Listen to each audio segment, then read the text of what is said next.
Hello everyone, good morning. চলো আজকে তোমাদের সঙ্গে একটুখানি ইন্ট্রোডাকশন দিতে চাই। তোমরা কেমন আছো আশা করি অবশ্যই তোমরা বলবো। আশা করি সবাই খুবই ভালো আছো আর আমিও খুব ভালো আছি।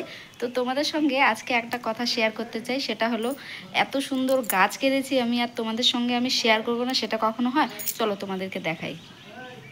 তো আমি শুরু করলাম আমার গোলাপ গাছ দিয়েই।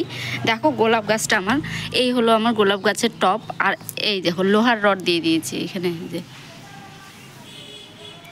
কত বড় হয়ে গেছে, প্রায় আমার সমান সমান হয়ে গেছে, আমার সমান। হ্যাঁ, তো যাই হোক, এটা দেখানো কমপ্লিট হয়ে গেল। এখানে আবার 4টে ফুলও হয়েছে, করি গাছ। এখানে বেশি ফুল হয়নি, তবে টুকিটাকি ফুল হয়েছে। এই যে ভেতরে একটা ফুল,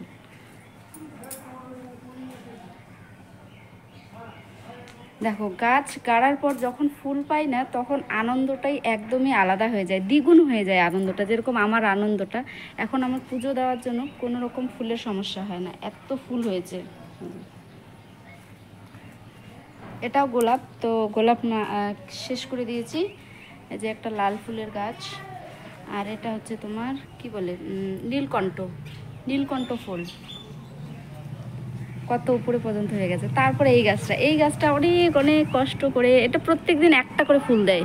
এখনও পর্যন্ত 3-4টে করে ফুল দেয় না, প্রত্যেক দিন একটা করে, ডেলি একটা করে ফুল দেয়। তো গাছটা দেখো, প্রথম থেকে দেখা, এই যে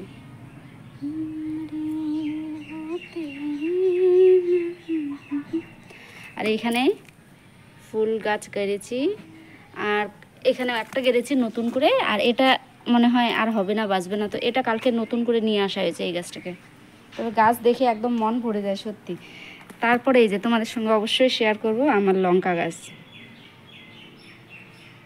কি হারে লঙ্কা হয়েছে দেখো একবার।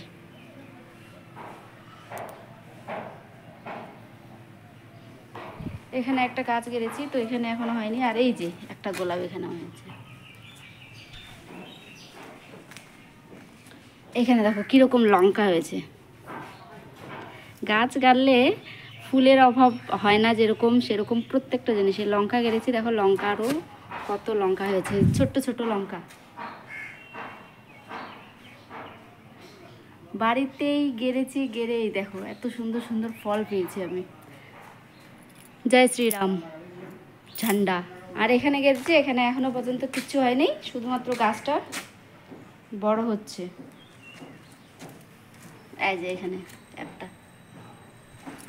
তো বাই বাই, আবার দেখা হচ্ছে অন্য ভিডিওতে।